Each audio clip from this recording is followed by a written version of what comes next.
थकन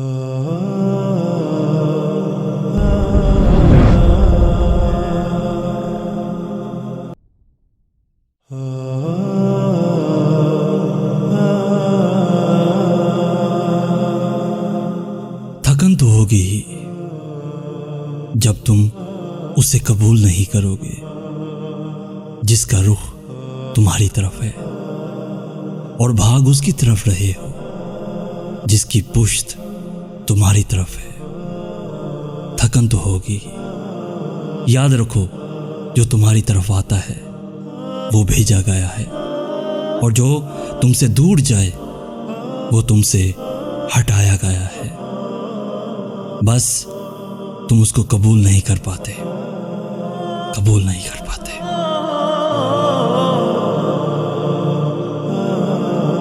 प्यारे दोस्तों, अगर आज का मैसेज आपको पसंद आया है तो अपने दोस्तों के साथ ज़रूर शेयर कीजिएगा और ऐसी ही वीडियोज़ रोज़ाना हासिल करने के लिए हमारा चैनल ज़रूर सब्सक्राइब कीजिएगा। जज़ाकल्लाह खैर।